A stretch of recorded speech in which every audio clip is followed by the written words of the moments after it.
What's up, everybody, and welcome to another episode of Planet New Jersey, the official business podcast of the NJBIA, New Jersey Business and Industry Association. I am your host for today, Randy Stevens, and alongside me, as always, is the guru of comms, Vinnie Civitillo. Vin, say hi to everyone. Hi to everyone. That's been everybody. And today we have a very, very special guest, a longtime supporter of the NJBIA Alpine Business Solutions, the actual sponsor of today's show, and their president and CEO, Bill Blum. Bill, say hi to everybody. Let them hear your voice.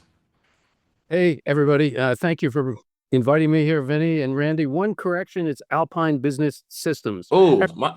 Everybody, it often goes wrong, but it's Alpine Business Systems. And thank you for the opportunity. It's a great podcast. I'll Thank tell you. you.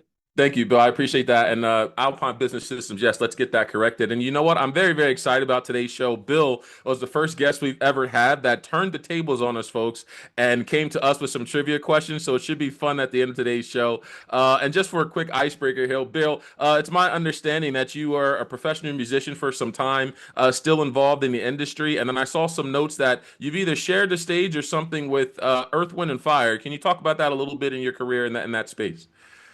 Wow. Yeah, that was, as they say, a past life, but I'm still doing it. These days. I still play church at St. Joe's in Hillsborough every Sunday morning that I'm around, 9:30 Mass. Yeah, I went to Manhattan School of Music. I got a bachelor's and master's in music. I've been a music aficionado and just a maniac for it since I was a kid. Many people in my family were musicians as well as your family, Randy, I hear. Yes, sir. So, I gigged around New York City back in the late 70s into the 80s, and then transitioned into IT in the late 80s into the 90s. But I played on a few hit records way back in the day. Nobody remembers the bands I was in, but we did chart on Billboard. We were in the top 10 here and there and charted around the world with a record company up in Englewood, New Jersey Ah, called Platinum Records, which Oh, run by Sylvia Robinson and her husband, Joe Robinson. And Sylvia had a hit in the early 60s called Pillow Talk. Mickey and Sylvia, Joe took a lot of that money that she had made and built a mini Motown studio up in Englewood, New Jersey. He took a lumber yard across from the train station and turned it into a mini Motown. ah. It was an amazing place in the early 70s. And I was a staff musician there. There were two bands. There was a band, the Moments Band was a R&B band back in the day. And they were one of the bands. And then we were another band. We were sort of like the white R&B band. They were the black R&B band. And it taught me a whole lot about music, as well as culture, as well as life and people in general. And they had two studios upstairs and down. They had producers, arrangers, artists, PR people. It was like a mini Motown, wow. That's so and cool.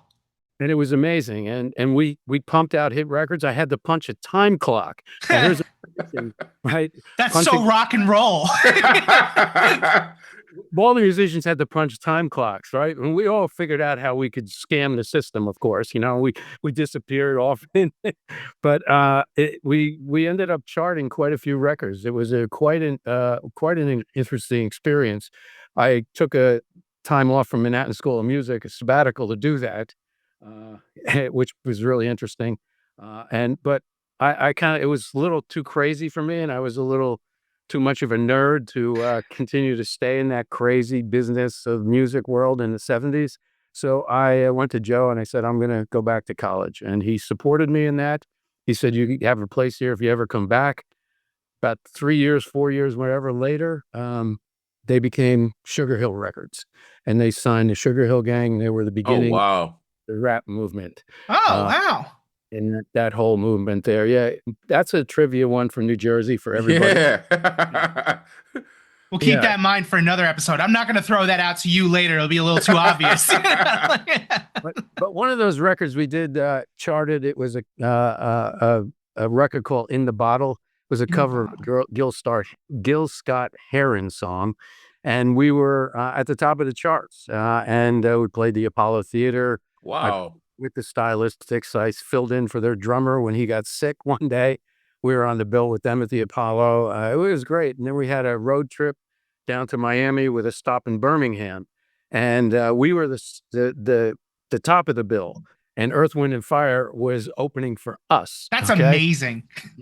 Because their record was below us, their first record on the Wow. and it was a great story because we showed up in Birmingham. Who's this band, Earth, Wind and Fire? We never really heard of them. We Who are hung these out guys? Oh my God. with them during the day, History, right? man. And we were supposed to go on second, but the bus driver said, we got to get to Miami to open for War at the Highlight Stadium tomorrow. And we got to make the sound check. So we got to get out of here by like 10 o'clock. So they put a deal together where actually we opened for Earth, Wind and Fire. They're packing our stuff up into the bus. We started hearing them, and the bus driver said, all right, we're ready to leave. We're like, no, we're gonna hang out with the guys. and we listened to them. We hung out with them after the gig, and we never made it to the sound check in Miami. We showed up, and promoters there thought we were DOA, you know, because there was no cell phones back then. It was a story. But yeah, and that's how, you know, Earth, Wind and Fire opened for us. We opened for the Commodores. It was a great experience. I had That's amazing. A lot of fun in the music business. Worked for some incredible people and learned a lot about life and business and people and relationships, and that really set me up for my career in IT and business in a sense. Well, he did the transition for us. We don't even have to. Listen, I told you he came prepared. There's a couple things that stick out to me just from the introduction and the history, right? Is the history of like some of these like music greats in New Jersey, and then the connection there. And then I think it was also funny, and that you went from punching a literal time clock to now and tech and AI. So, I mean, I'm going to follow up with his transition and say, talk to us a little bit about Alpine Business Systems, everybody. Yeah, well, what happened in the 80s, the music business changed dramatically. Technology, of course, as I said, as I say all the time, technology has transformed the way we work and live on this planet. We'll continue to do so with AI at an even more rapid rates. But in the 80s, I got to know quite a few really, really great musicians, some of the greatest musicians, people who played on dozens, hundreds of hit records.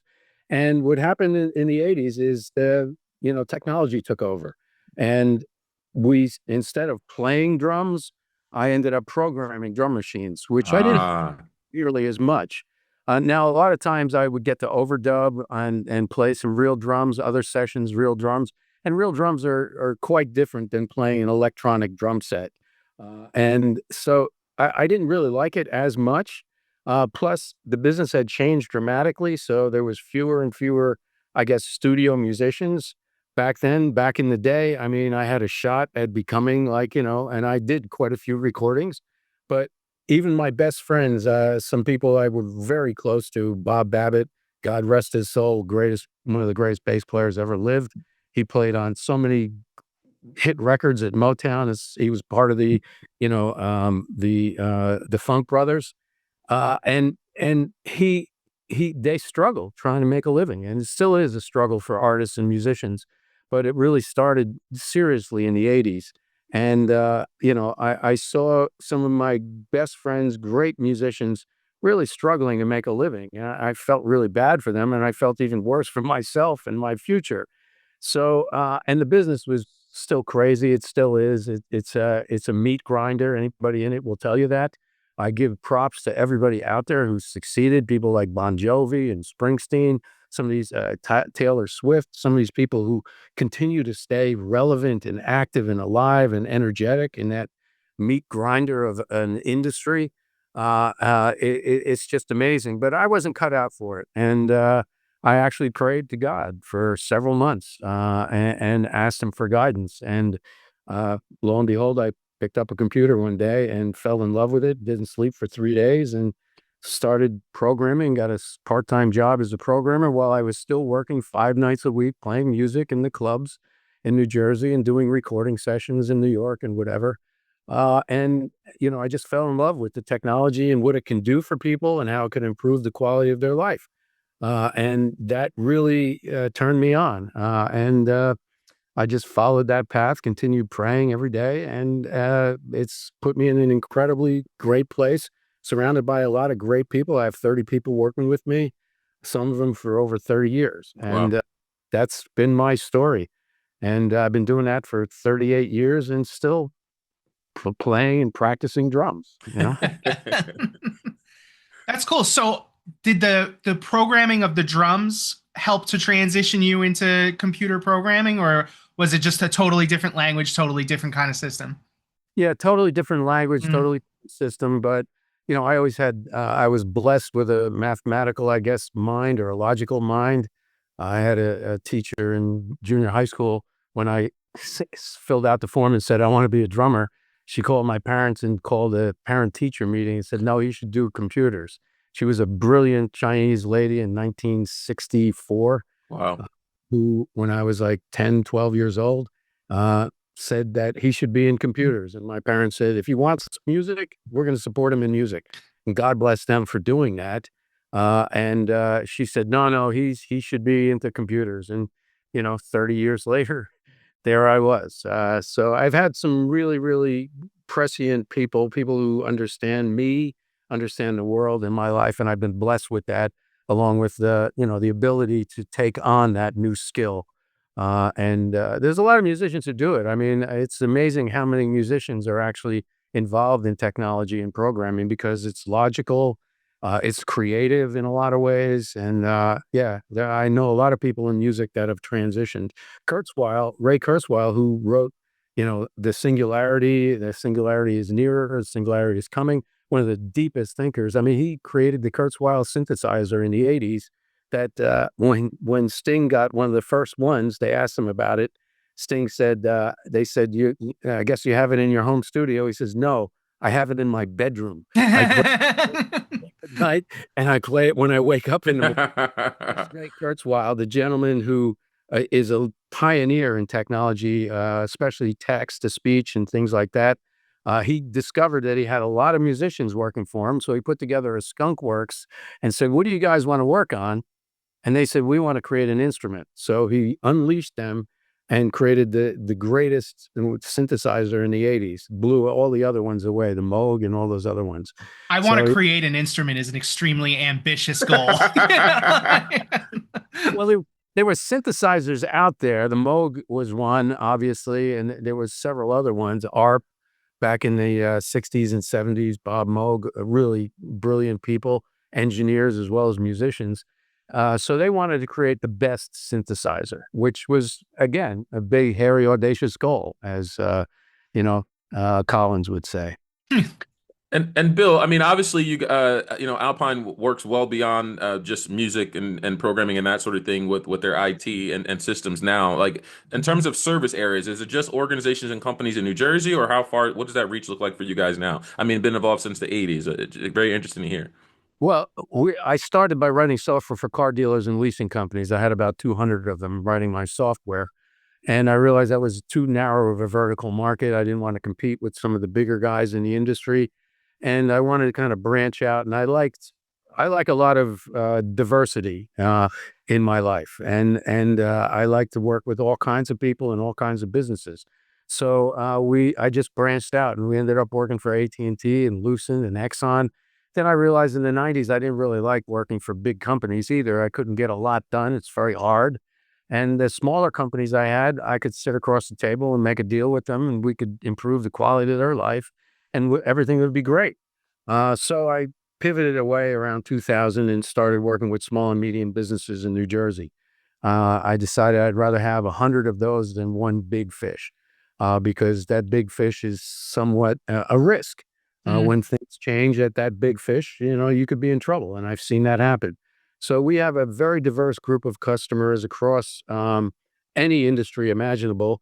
And they're primarily focused in New Jersey, but over the past 38 years, many of them grown to across the country with locations across the country. And we now service people as far as, California and Wow. Washington state, as well as we have a pharmaceutical client in Massachusetts that we do remotely with partners. I've been able to network with a lot of my peers around the country. I'm part of a industry group, president of that group, 400 people around the world who do what we do in technology. Very elite group of companies that's well run, well managed, values based. We're very trusting of each other. We get to know each other, and I'm able to have that extended reach out there. But we primarily focus on small and medium business clients, not necessarily enterprise. And we help them in 3 ways. We secure their networks, number one. We also help them to make sure those networks and infrastructure is reliable and high performing. So we've got peak protection for the cybersecurity, peak performance for the reliability and performance, and now we're bringing the AI enablement to our clients as well, primarily on the Microsoft Copilot platform, but also we use other platforms as well. The OpenAI platform, which informs the Microsoft platform, Claude, which is also now included in the Microsoft platform. And we also work with Perplexity and Grok and Gemini and all the other ones. And they each have their place with companies. And that's our mission, is to help them not only become high performing and reliable and secure, but also be able to take advantage of that intelligence that's available to everybody right now on their desktop inside of these applications. And it's a process to get that in place, but we've got a plan for it, and we know what the things that need to be done are, and that's why we're trying to help customers do that, to enable them to take advantage of the things that this new AI age offers. I mean, I think I would be remiss to, as a staff member of NJBIA, not to speak on our appreciation for your efforts and relationships with small to medium-sized businesses, being that I believe that they're probably the largest makeup of our membership. But even still, like, I think I'm playing around on the website, and I think we might have had you or another guest who've done IT specialist type work on our show before. But something I see that I don't think I've heard prior is you're a certified Microsoft specialist. Can you talk about that a little bit? Yeah, we've had a relationship with Microsoft since probably 1994, and we've always been a Microsoft partner. They've supported us in many ways. We've supported them in as many, if not more, ways in terms of their mission to bring, ethical software and technology to businesses of all sizes. Their person running their show right now is a man named Mustafa Suleiman, one of the most brilliant ethics-based people I've ever listened to or gotten to read about or read his books on. He's on podcasts all the time. He had a groundbreaking company around 2004, purchased by Google. It's called DeepMind. It did some amazing things. He ran AI at Google for many years, then separated from Google, started another AI firm, and then Microsoft snatched him up a couple of years ago, and he's now running the Microsoft AI. Incredibly ethics-based individual. His mission back then in the early 2000s was to bring artificial general intelligence to the world in an ethical way to improve the lives of mankind. And he's the guy running the Microsoft show now. So if you don't know him, you should. And that is why we trust that product and their services extensively. Not to say that, Gemini and Google, who runs Gemini, are not ethical, but that is our focus, is the Microsoft ecosystem, the Microsoft partner network, and how we can support them in their mission to bring AI to the world. They just released a report, a foundation report on AI, based on a lot of the research they did. And we work closely with their people who are bringing Copilot to the world. And we do seminars for them, teaching clients and industry groups and businesses, anybody who's willing to listen to me and us about how they can get involved in this and use it to improve the quality of their business. That's what we do. Microsoft supports us in that venture, and they've done some incredible things, and we've done some incredible things internally with their software. What kinds of improvements or efficiencies do businesses see when, like, let's say when they don't use it at all? Like, you've got somebody who's like, that's all nonsense to me. I don't know. Wow, you sound like a couple people I've talked to. There you go. My best impersonation. It's great though. Yeah, it's very common. No, what I can talk about is what I've seen in the studies that I've seen on it, and this is all new. If you ask anybody where this is going, the most the smartest people always say, whether it's Bill Gates or Mustafa Suleiman or, the Jensen Huang over at NVIDIA or any of these people, or where this is going, they all say, I don't know, because you don't know. But what we do know is that if you do take on the task of learning about how to work with this, just like you learn how to work with technology, including, your cell phone and all of these other things, you have to put in the time and the effort to do it. And if you do that, there is incredible benefits. I can talk from my own business. My solutions team has created 5 times the number of proposals with the same number of people that we did over 5 years ago. And anybody in business sales knows that the more proposals you get out the door, the more you're going to get signed and the more growth you're going to have.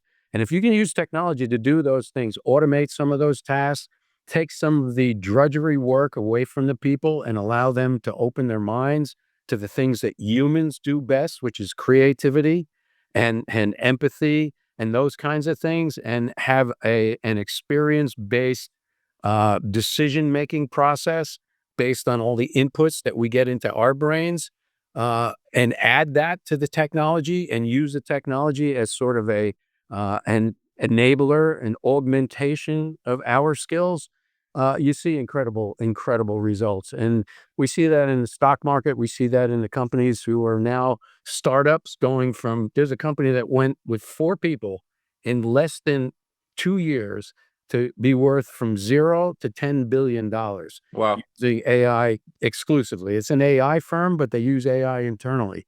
So the results are there. We're seeing it everywhere, to the people who do the hard work, and it's hard work to get it done. It's not a magic panacea. People think that I'm going to hire an AI consultant and everything's going to change, drop down on us. No, this is a top-down and bottom-up approach. Everybody's got to use it. It's accessible to everybody on their cell phones, right in their life.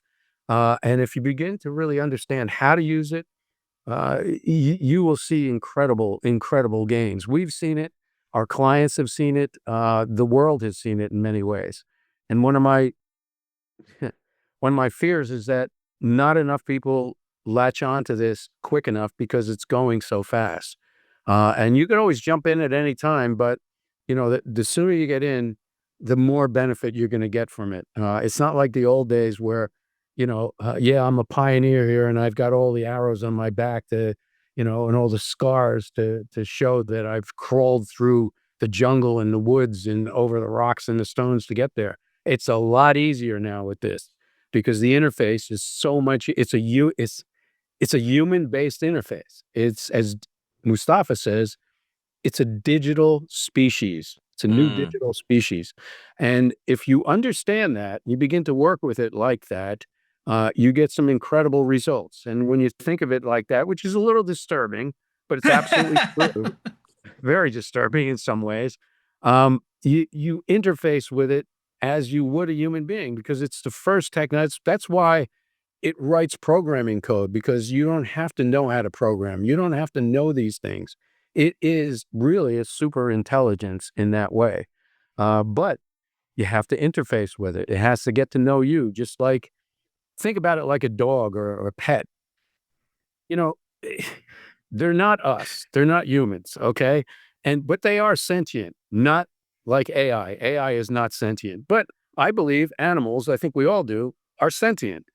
And the only way that we've really been able to understand them and for them to provide all the value that we get from them, like dogs, for instance, we domesticated them from wolves because we gave them food. They protected us. They got to know us. Just anybody who's had a dog or a pet or an animal I like that understands. comparison. Yeah, it's a back and forth sort of relationship. And the more you get to know them and the more they get to know you, you're not the same, okay? We're not animals, okay? We're not AI. AI is not us. Animals are not us. But if we spend the time and effort to get to know them, you get some beautiful things out of that relationship. And the same is true for this new digital species, I believe.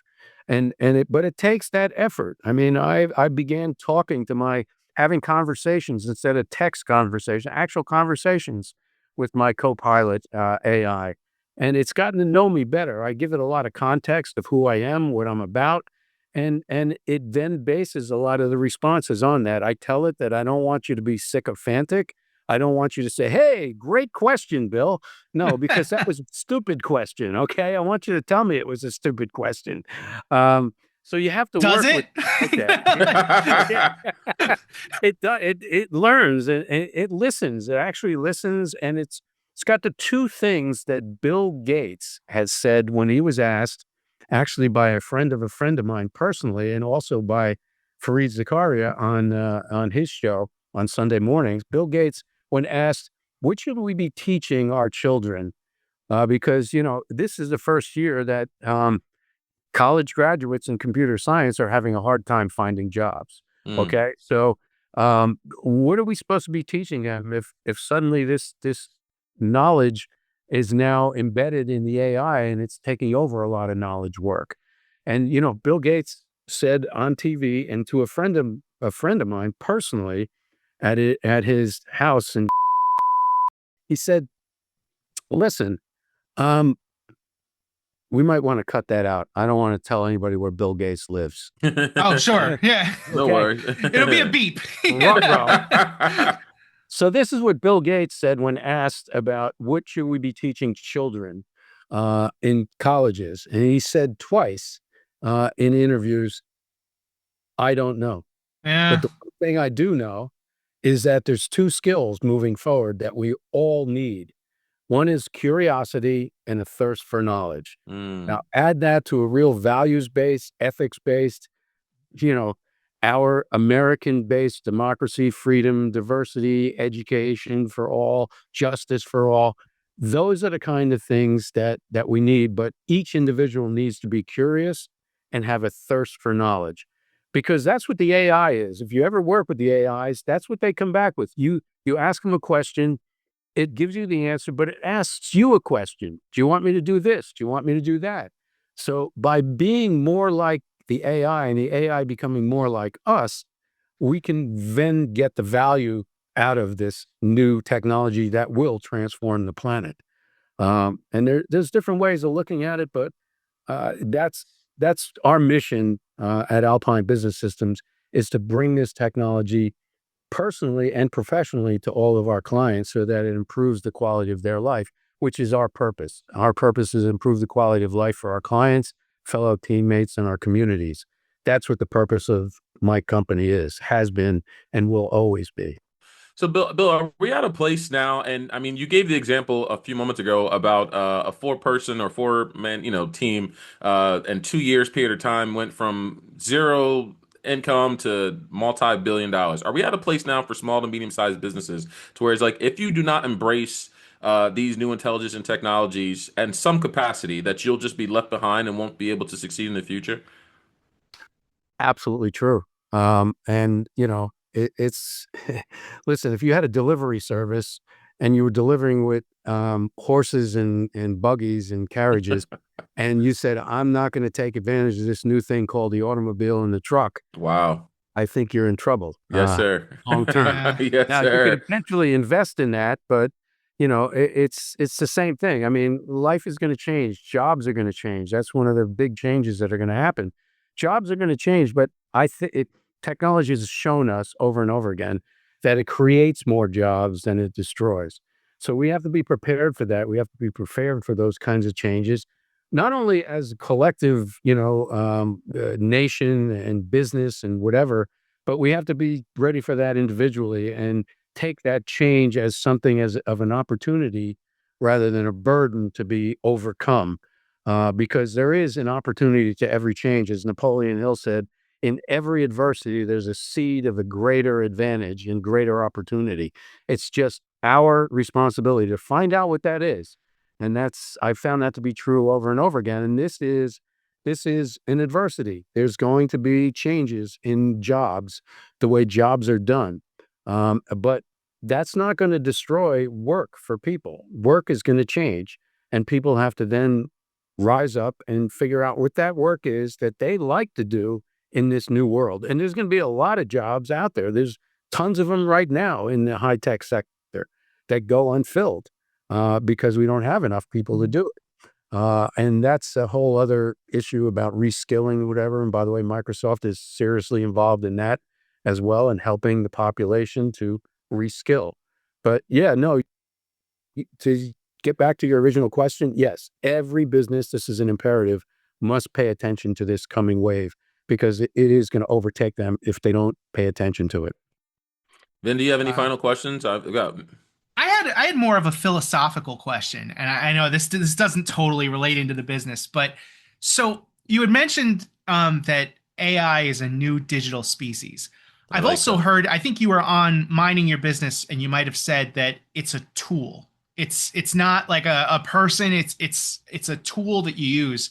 So where is the connection there, or where is the break off between because when you say digital species, I feel like I ought to be treating it ethically in some way. Like, we need like a PETA for AI almost, but is it a tool or is it a species? Like, Vinny, boy, you hit the nail on the head on some of the most interesting topics around this. It's my partner right there. There we go.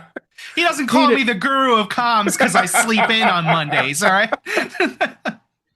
No, to begin with, your final comment of PETA for AI. Well, there's actual talk now about getting legal rights for certain AIs. Now, Wow. talking about doing that.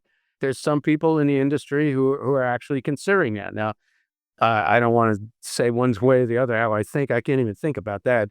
But to get to your point of whether it's a tool or whether it's a species, it's a tool and a species. And this is a concept here that I learned from Ethan Mollick, Wharton School professor. Anybody who wants to learn about him, he wrote a book called Co-Intelligence. Great book. There's two concepts here with AI in terms of the use of AI. And one is that AI is more like a centaur, right? As opposed to a cyborg. Centaur, cyborg. Now, cyborg is half man, half horse. That's the centaur, right? Centaur is a half man and a half horse. There's a delineation between, now the horse is on the bottom, okay? Takes care of a lot of the, grunt work, like moving around, climbing things and whatever, strength, muscle work, all that stuff. But where is the human on the centaur? In the head, in the intelligence. So there's a distinction between how you use these tools as a centaur, where you delegate a lot of the work to that animal or that species, right? And then you take that work product and you filter it through your brain, and then you come out with the final work product. And that's the human in the loop. Always has to be there. Human always has to be in the loop, checking everything. My people at the holiday party gave me a T-shirt. It says, "Be calm and trust the AI." Like, the saying. Sarah Connor has a lot to say about that. Yeah. Be calm and trust the AI. Just kidding. Always double check. Yes. It's interesting.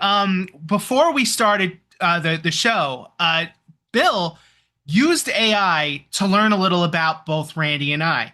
And it was very accurate for Randy, but it wasn't so accurate for me. I guess there's another Vinnie Civitillo out there that's involved in like painting like your house kind of a company.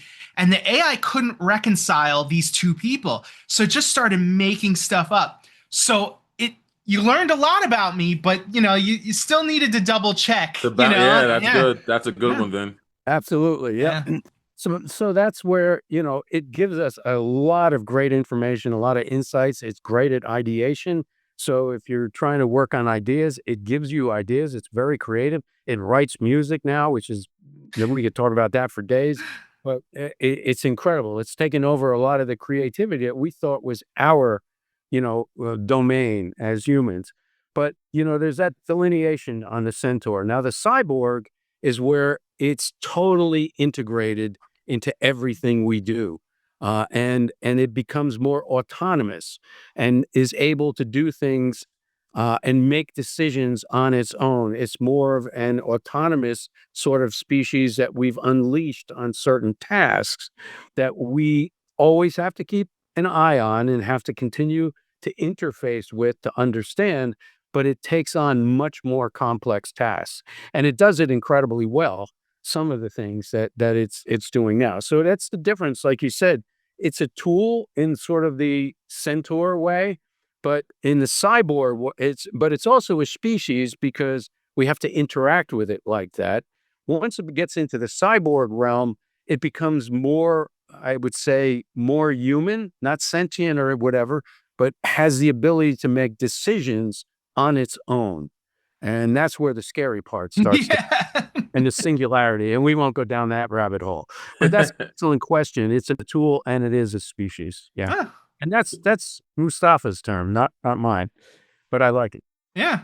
Bill, I thank you for that, man. I think we might have just reached about probably close to the end of our time. So let's kick it over to Vin so we can transition into our trivia question. And Bill had a question for us too, so this is going to be really fun. Yeah. So to be honest with you, I based the questions around New Jersey musicians, and I thought these were a little challenging, but listening to Bill talk in the beginning, I'm like, oh, first of all, Randy, you're going to get creamed.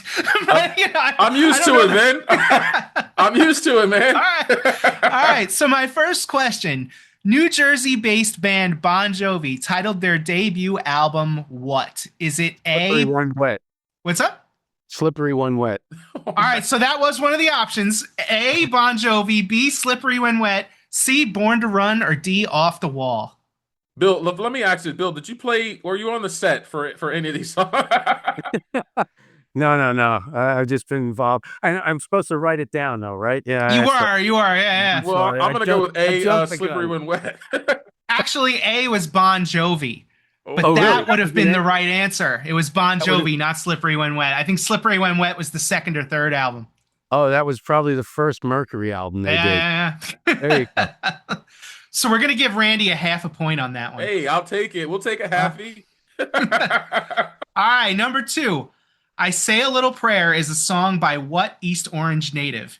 A, Diana Ross. B, Aretha Franklin. C, Ooh. Dionne Warwick. Or D, Billie Eilish. I Say a Little Prayer. I think I'm gonna guess. Say a here. little prayer for you. Yeah, that's what I heard too, Van. Let me thinking of like old Sister Act movies or something. Well, I'm ready. E, Whoopi too. Goldberg. We'll do that. All right, Bill, what do you got? Dionne Warwick. Dionne Warwick. Randy, what do you got? Aretha Franklin, am I wrong? It's Dionne Warwick. Of course it is. Yeah. All right. My last question. Singer Frank Sinatra is a Garden State native from what city? A, Trenton. B, Atlantic City. C, Flemington. Or D, Hoboken. Ben, these are some great questions, Ben. Who is it? Frank Sinatra. Trenton, Atlantic City, Flemington, or Hoboken? Oh, that's an easy one. Come on. For some of us, Bill. I thought that was the hardest one. You guys aren't as old as me. So. I'm just gonna guess here. We'll go. Randy, what do you got? I got Hoboken, Ben. Oh, yeah? Correct. Yeah. That is the right answer. It's Hoboken. I love how he's like, so did I got the right answer, man. So those are my questions. It looks like since I gave Randy a half a point, Bill beat you by a half a point, but that is not bad, Randy. That is not Listen, bad. I will take it next to the legend Bill Blum. So All right. I don't even take that as a loss, man. We thank you guys for being with us today. No. I'm pulling out my paper because Oh, that's Bill says he's got a question for I'm us. sorry, he's flipping the tables on us. Yeah. I got 2 of them. Okay. All right. One is 2 hit records that back in the day you should remember. I hope. Maybe our young listeners don't, but I'm always more of a movie guy than a music guy, but I'll do my best. Midnight Train to Georgia by Gladys Knight and Band of Gold by Frida Payne were both gold records recorded, and Midnight Train, I think, won a Grammy as well. And it was recorded in a New Jersey town by a producer called Tony Camillo, who was a producer at Motown who moved back to New Jersey when Motown folded. Which town in New Jersey were those 2 songs recorded? Oh, all right. Hold on. That's a deep trivia question. Yeah. Yes. Can you give us a region? North, Yeah, Central, yeah, a region would be Suburb? Okay. Begins with the letter H, and it's in central New Jersey. Okay. And here we're going to get into the South debate of. Jersey, I think it's North Jersey. People in North Jersey may think And I was going to say, and here we're going to get into the debate of if does Central New Jersey exist? Yeah.